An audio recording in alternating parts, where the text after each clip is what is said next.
Media మిత్రులు నమస్కారం.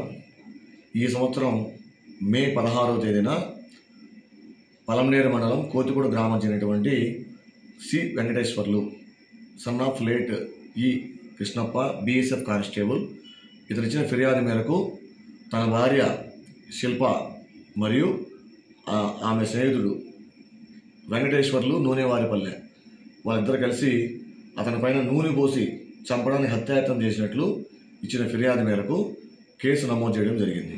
హత్యాయత్నం కేసు నమోదు చేయడం జరిగింది. అప్పటి నుంచి అతని భార్య శిల్ప మరియు ఆమె స్నేహితుడు వెంకటేశ్వర్ పరారీలో ఉన్నారు. మొన్నటి దినం సమాచారం పైన వాళ్ళని పట్టుకొని 307 అంటే అటెంప్ట్ మర్డర్ కేసు కింద రిమాండ్ చేయడం జరిగింది. ప్రస్తుతం వీళ్ళు చిత్తూరు డిస్ట్రిక్ట్ జైల్లో ఉన్నారు. ఈ శిల్పకు వెంకటేశ్వర్కి ఆల్రెడీ 3 పిల్లల సంతానం ఉన్నారు. ఈ వెంకటేశ్వర్లు వెంకటేశ్వర్లు కూడా రీసెంట్ ఈ సంఘటన జరగడానికి 6 రోజుల ముందు వివాహం జరిగింది. ఫిర్యాదుదారుడు ఆరోగ్యంగానే ఉన్నాడు. ఇతను బీఎస్ఎఫ్ కానిస్టేబుల్ ప్రస్తుతం ఉద్యోగం చేస్తూ ఉన్నాడు.